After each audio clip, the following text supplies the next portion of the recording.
Welcome, everyone, to this week's Cat's Eye on the Future. This is another kind of one-section show. It's not exactly short, but it's just primarily the reading. I'm thinking in the future I may start doing some shows where I just talk about a topic, as well as doing the overall reading, but we'll have to see. I want to thank all of my listeners at UK Pagan Network, Time Monk Radio Network, and the Heathen Radio Network for tuning in tonight. I hope you'll enjoy this reading. There have been a few changes and additions you'll be hearing about when the reading starts. Next week, there won't be a show because I'll be speaking at the Goddess Conference up in Cruachan, which is the land of the Hound of Ulster and Cueve Maeve. But I'll be keeping things up on the blog, so be sure to look at my website for updates for the next 2 weeks. Next week's show will probably be a best of Cat's Eye, and then I hope to return in 2 weeks. But for now, we can go right to our program just after these short messages. All the music used on the show today is from musicalley.com, your source for free-to-air music for podcasts. The artists place their music up for free to air in hopes that you, the listener, will visit their site and purchase some of their outstanding musical offerings. So after the show, why not visit musicalley.com and explore their extensive playlist? She sings, she goes home in the evening with the dew all on her wings.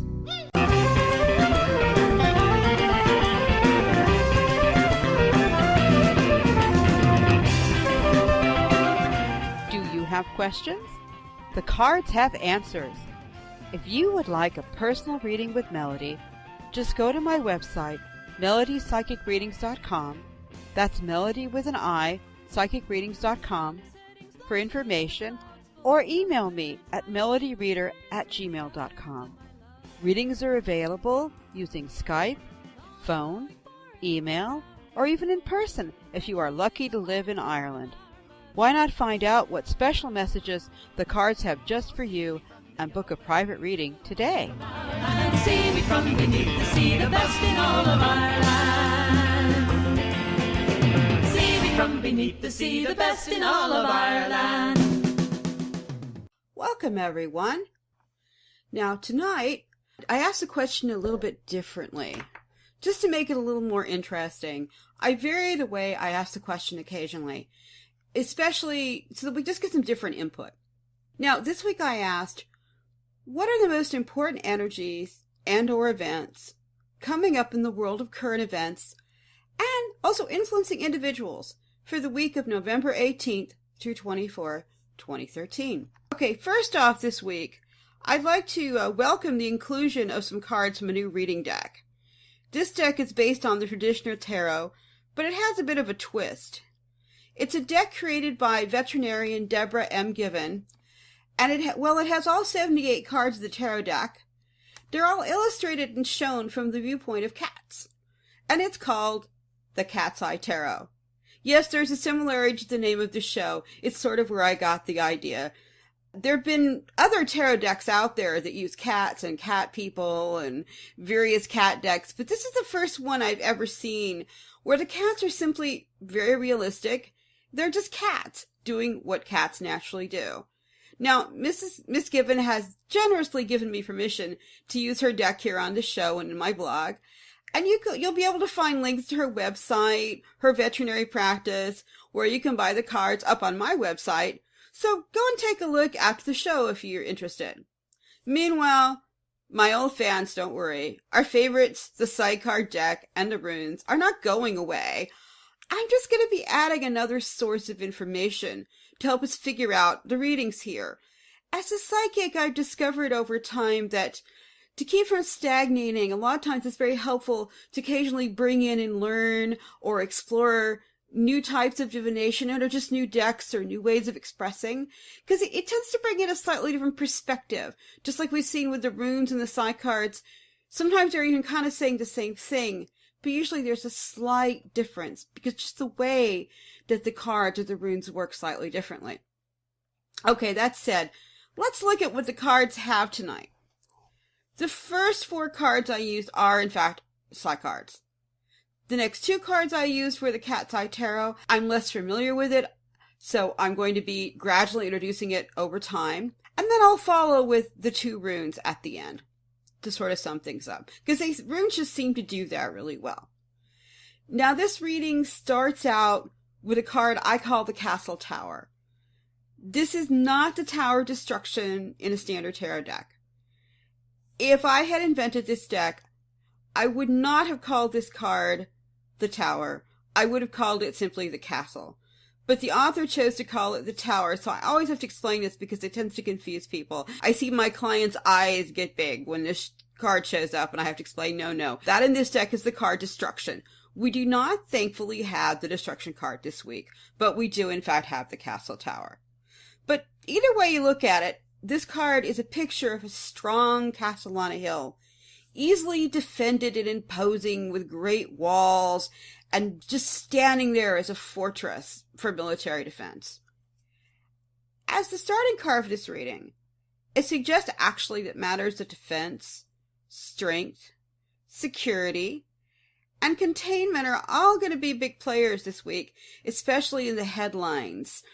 There's likely to be a very good tendency there for people, tribes, nations to kind of want to just kind of draw in to sort of raise their drawbridges and protect themselves and their own interests and their own families and their own situations, rather than it's not a week to reach out and feel expansive. It's very much a week to be protective.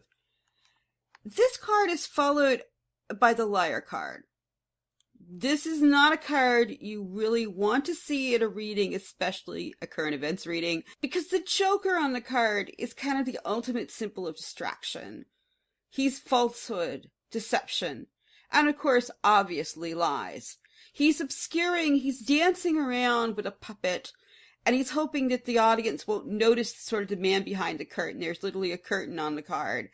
And when you pair this with a Castle card, it suggests that either the defenses in question, perhaps, that the Castle card symbolizes, are somehow a deceptive or a lie, or that maybe people are being deceived about them in some way. There's something about this that just isn't right. Or perhaps they're being deceived that their defenses are adequate. There's a lot of ways you could read this at this point, but none of them are really good. Now, the card on the other side of the Liar is the Warrior.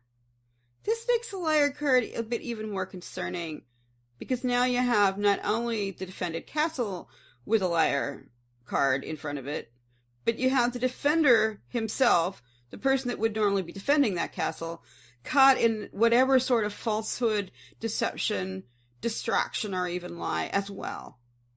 I mentioned before that the Warrior card is a picture of a knight in shining armor, a man ready for war, but he's not actively engaged in it. Instead, he's standing with his sword pointed downward, guarding a military camp behind him. He's ready for war, but he's not actively engaged in it. Instead, he's a symbol for a strong leader. An actual warrior, perhaps. Military personnel in general, men and women in the armed forces. Militaries in general, of any nation.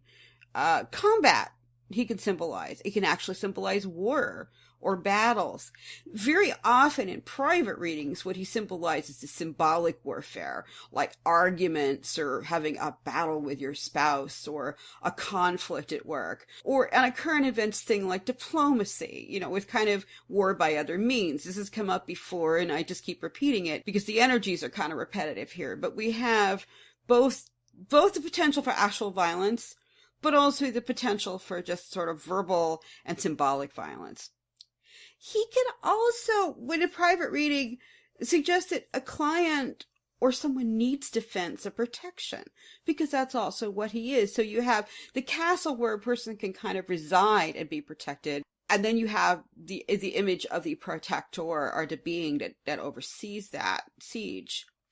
Usually, when you see the castle card and the warrior together, you do know that a client needs protecting or to feel protected.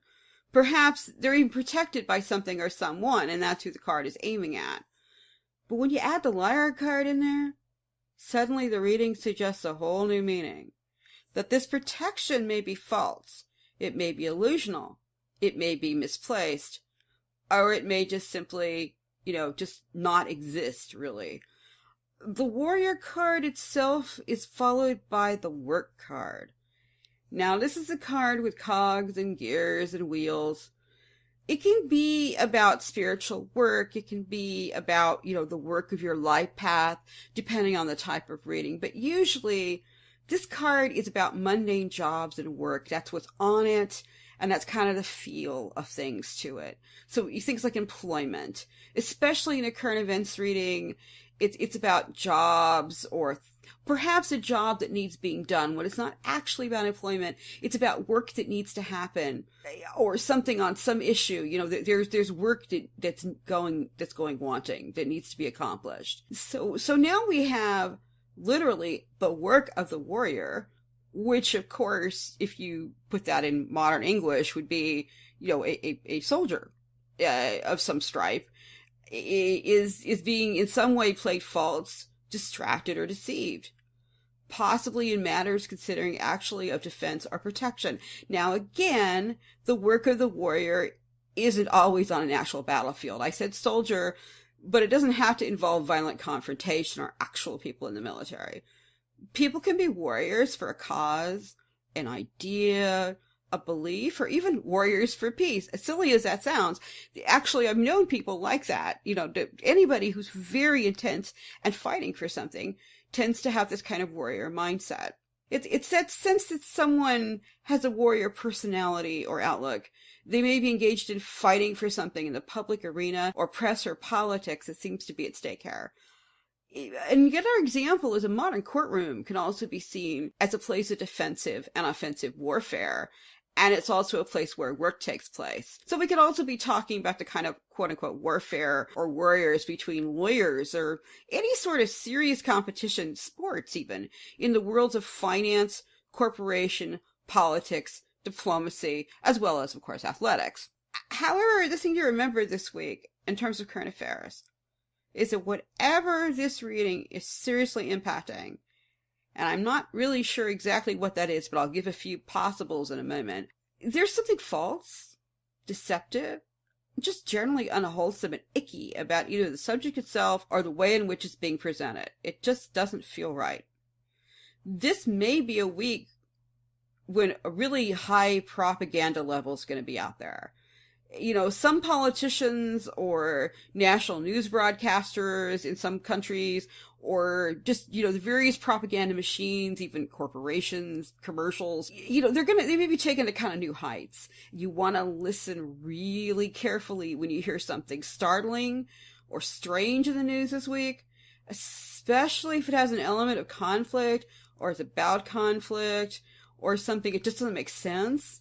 Yeah, or perhaps it's something that's trying to explain a conflict or the reasons for such a conflict or a problem. And if it just doesn't make sense when you really think about it, especially if it sounds kind of sensational and over the top at first, think about it.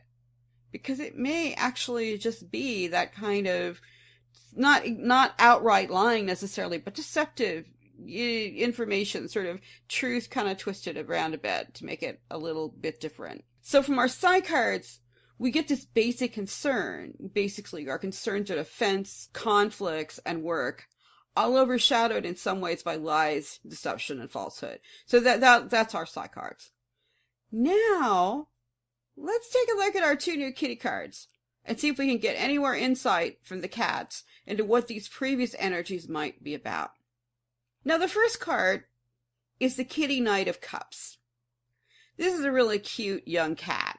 He's black and white, tuxedo cat, and he's shown rubbing his cute little face against a sofa and looking up at the viewer of the card adoringly. He starts to lift a paw in your direction, but he hesitates. He wants love and petting, but he also wants to know that he's in control of the situation. He's a kitty who feels things really deeply. He's very emotional, and he may be very, very charming, but he also has quite active mood swings. He can also be shy, prone to imagination, and sometimes even illusions and fantasies. He's a lovely kitty, but he's rather a challenge to his owner, because he's just so emotional and temperamental that it can be really hard to tell what the kitty's going to do next. Kitty is being shy and introverted is more likely to react emotionally when he gets upset by running away than, say, by acting out like an angry kitty might. But his actions are still more inspired by his emotions than his reasoning. When the Knight of Cups kitty is in play, you know you are loved, but you're not sure how it will be expressed at any given moment. Is Kitty going to come to you and happily ask for petting? Or panic and run away? Or just be moody? In a regular reading, this card often represents a person who can be delightful and charming companion one moment, but whose mood swings can make them very difficult to be around as they suffer from intense highs and lows of emotion. In a current events reading, it suggests to me that either an actual person, leader, or organization, or maybe even a nation, is acting in this kind of sort of bipolar fashion that makes it difficult for those around them or those in the rest of the world to know just how they may choose to act from one day to the next. Well, one place this energy is likely to manifest is in the usual implosion and explosion of various pop stars. We see this all the time, celebrities, famous people having, various sorts of, I love my audience, everyone loves me, oh my goodness, they're all out to get me. This is pretty typical. I think the rest of the reading is a lot more than just that. You will possibly see a bit more of that this week than you normally would, if that's possible. But I think that's just going to be people reacting to the energy. I think the liar energy here is going to make telling the mood of whatever the really targeted person or situation that comes up in the news actually more difficult to understand. But a lot of this is going to have to do with emotional rather than rational thinking again, of which the cards in my blog this past week, and I'm actually doing this recording on Friday, November 15th. So, the going into this weekend and this past week, there has just been an awful lot of emotional thinking rather than logical thinking, and it's even worse going into the weekend. Now, but before I get into that, let's look at the second cat card. Now, this second cat card is what we call a Major Arcana card. Major Arcana don't really mean the card is more important than what they call a Minor Arcana card, which is what the previous card was. Rather, a Major Arcana card symbolizes something very direct, sharper, and less nuanced. It's a really big power. In many ways, the Psi card deck, which is not a tarot deck, even though it has some tarot-like cards in it, is similar to some other tarot decks I've run into that are actually just what they call Major Arcana decks. There are only the Major Arcana cards. You don't even have Minor Arcana cards. They're very direct and powerful, these cards, but you have to kind of intuit what they mean. This makes, for example, the Psi card deck very good for an intuitive reader like me, or even a Major Arcana deck fairly easy for me to read, because I can just go in there and kind of feel what the cards are trying to say. But there's also something to be said for having all those other Minor Arcana cards that have a lot more specific information. This makes it easier for many people, once they learn all of the cards, to read whether or not they're extremely psychically gifted. You need to have a little bit of intuition, but then most people do. And a full tarot deck can kind of bring that out.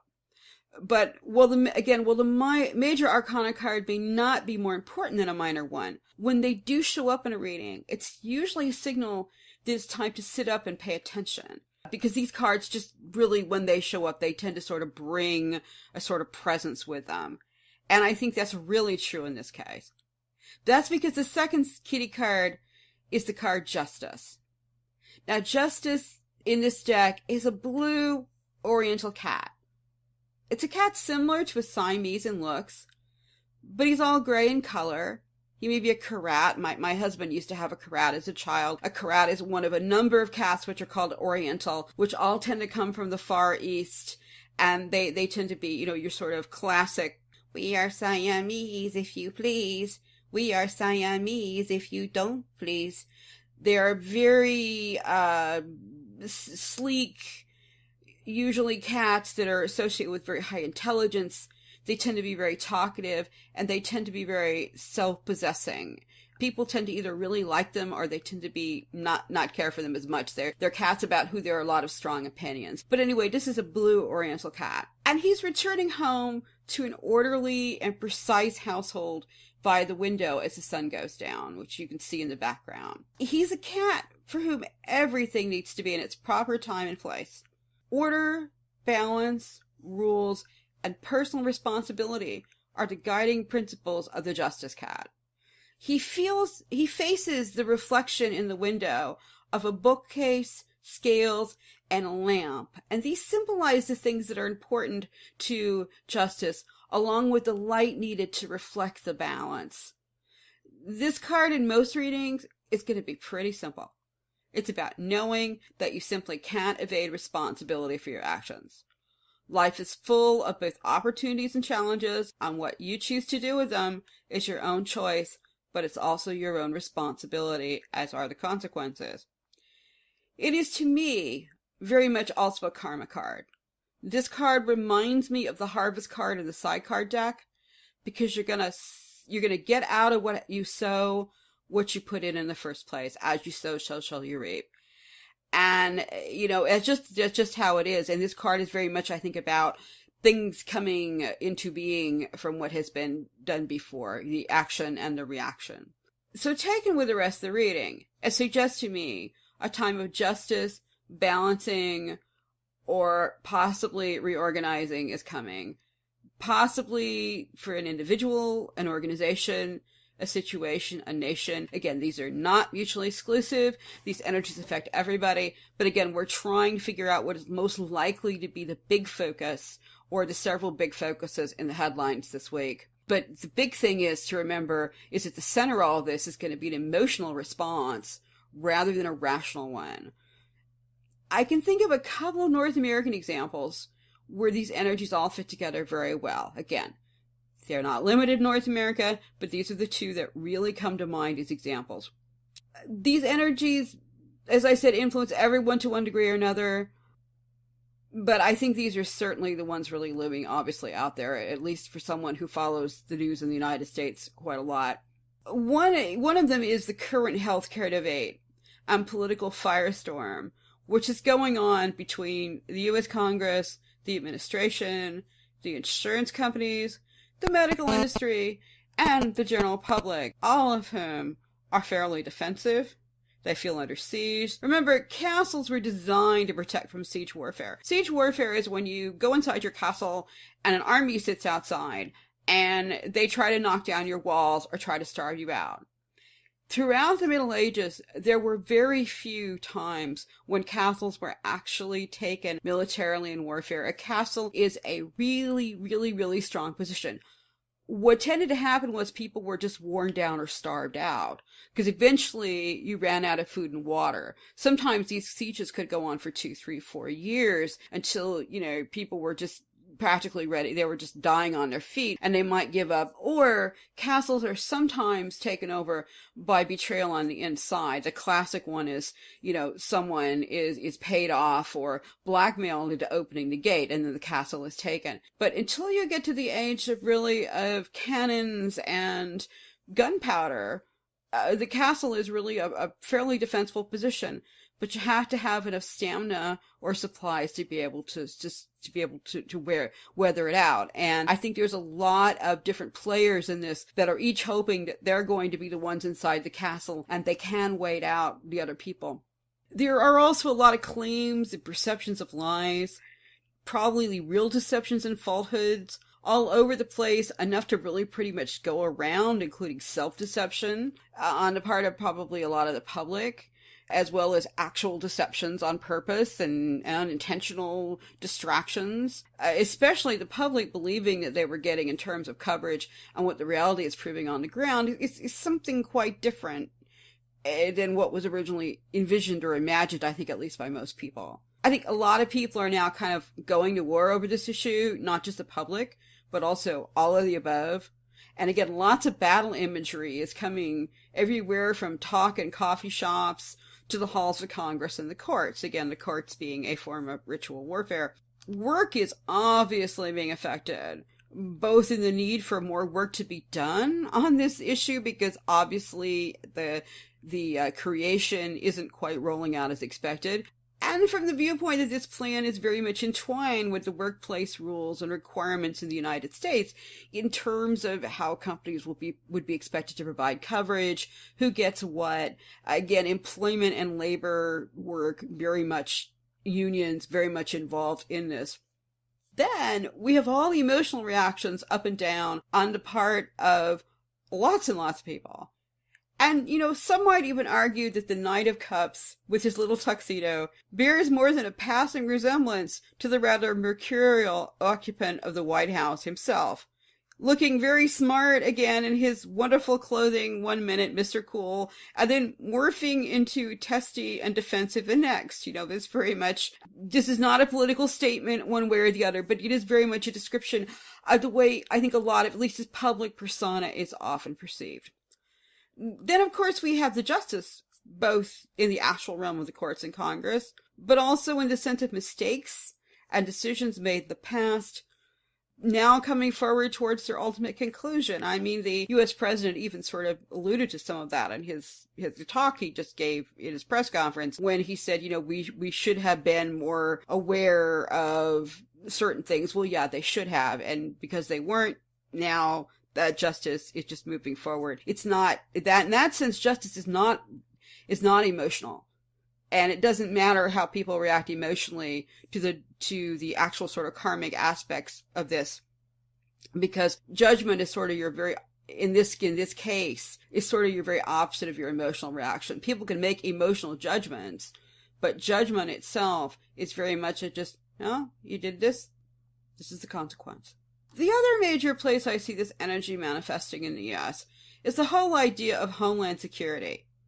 Again, the U.S. is not the only place where this is playing out, and I think you could look at very similar things happening in the UK and in the EU and in other countries as well. But where it's really getting attention are the growing scandals of all that surveillance work being done in the U.S. that's morphing out elsewhere.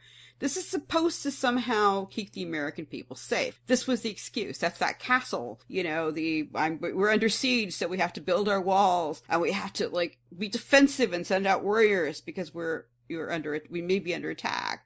But what is in fact proving to be a huge number of deceptive and hidden practices that are being supposedly done on the behalf of the public because to keep them safe, it's getting very much out of hand and seems to have gotten very much taken on a life of its own. Now, it's a public that also feels like and appears to have actually been lied to about a lot of these things that are being done on quite a number of occasions and quite a lot of levels. I mean, in some cases, it's outright saying, we didn't do that, but then there are releases from whistleblowers shows they did. In other cases, it's more like just deception by admission and distraction. We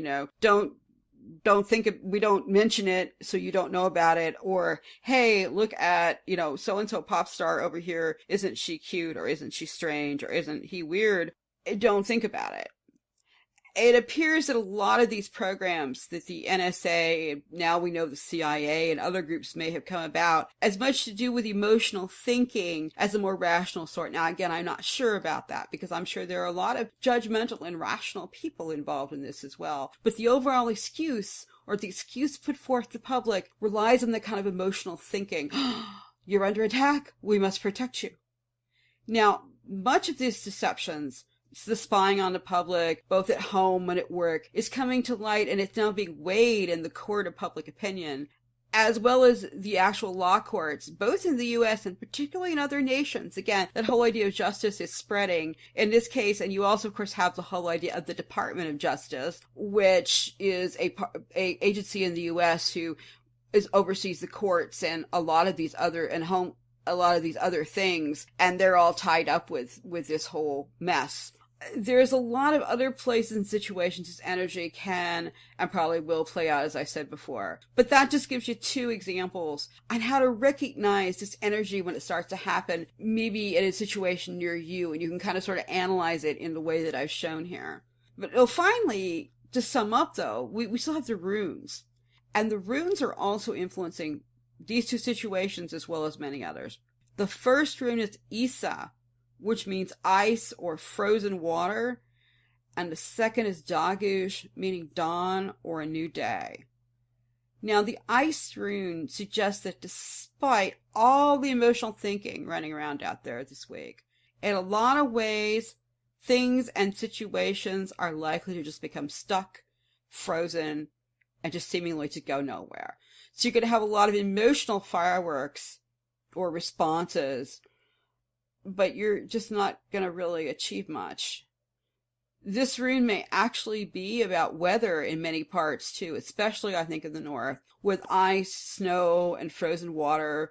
I don't need a rune to tell me this in this day of internet forecast, because I already know that a big storm or bad weather is being forecast in the northern hemisphere, at least for parts of the US and Europe. It's probably starting Monday or Tuesday. There's supposed to be a big Arctic chill coming down. I expect my listeners may be huddled in front of stoves and heaters listening to this in a lot of places. But it's interesting that of all the 24 runes, this is the one that came out at the same time as the current weather forecast, which is when I'm working on it on Friday night before. So I think that, and right now the weather's been relatively mild, so I think that the rune may actually be flagging the weather in some ways.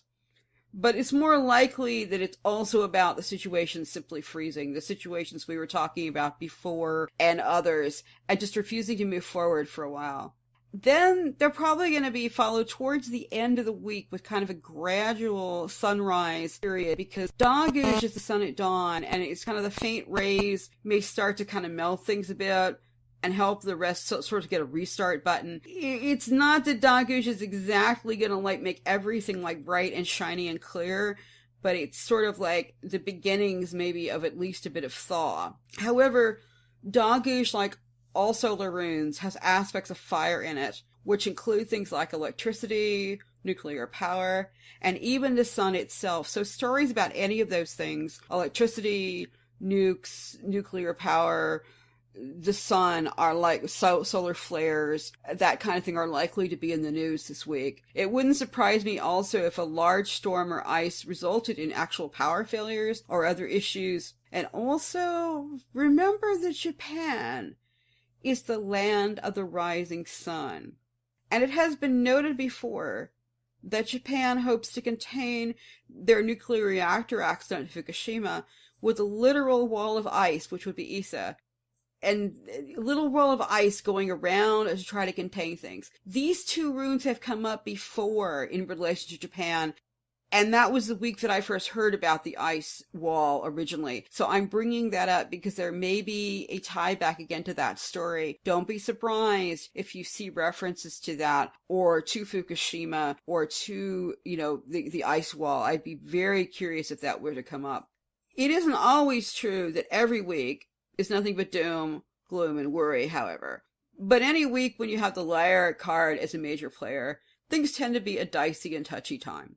And while we didn't have the wild beast in this reading, we did have it in the blog reading for this past weekend, along with nearly every other card being about money or financial issues. So we are now on Monday, when this is being broadcast, coming off of a weekend where the major cards were the beast and everything else was money. It was fortune, pentacles, which is money, and the tarot, and issues about them. So it's very likely that some of that is spilling over into this new week, and it may be part of the terms of the defensive positions, battles, labors, and emotional thinking, and even the justice and stuff, is being propelled by the anger and the fury of the beast, and the economic issues that were raised the weekend before are possibly morphing into this week as well. The lies and deceptions about that issue and others are only going to make it more difficult and confusing for most of us to work out exactly what's going on. And all the emotional stuff and the come here, go away, make it even more difficult to really kind of just latch on and try to figure out what is actually happening. I think the important thing to remember this week is not everything you're going to see or hear is true, and that much of it's going to be stuff that kicks off your emotional reactions before you can think with your head. It's designed to do that in some cases. It's just a byproduct in others, but you've got to try to keep your head anyway.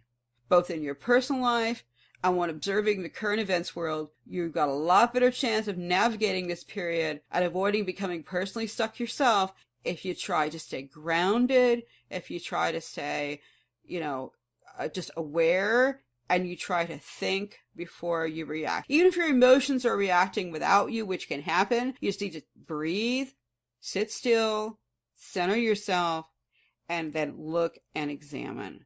Good news is the Dagash rune coming at the end of the week hints at a possibility of thawing at the situation, or at least a gradual fading of the obscuring sort of night. It lets in some hazy light sort of at dawn on the situation so we get a better handle about it. Unfortunately, I probably won't be able to read about that for next week, as I'm going to be speaking at the Goddess Conference up in Kurikon. That's the land of Queen Maeve. If you've heard of the cattle brave of Cooley, that's where it's all from. And so, but I just won't be around next week. I may try to do something, but more likely than not, next week's show is going to be another Best of Cat's Eye. But I will be keeping up with the blog as well as I can on my website. So for more current updates on this, as things continue to change and as we get towards that end of that period, just try to take a look at the Card of the Day blog, because it'll be there most weekdays. I may miss like the day before the conference or the day after, but mostly 5 days a week at least. I try to have some sort of update there. And particularly since we're going to be changing towards the end of the time period, I will really try for a week from Monday, which would normally be a new show, to have some explanations and some look at the direction that things are going. But for now, I think that's about all for tonight's show. I want to thank you all very much for coming, and I'll see you back here next time at Cat's Eye on the Future. But here's a health to the company and one to my lass. You have been listening to Cat's Eye on the Future, the show where we take a glimpse of the energies coming soon into your world and into your future. Be sure to join us again next time when we explore another chapter of Cat's Eye on the Future. Again, but here's a health to the company and one to my last. Let's drink and be merry, all out of one glass. Let's drink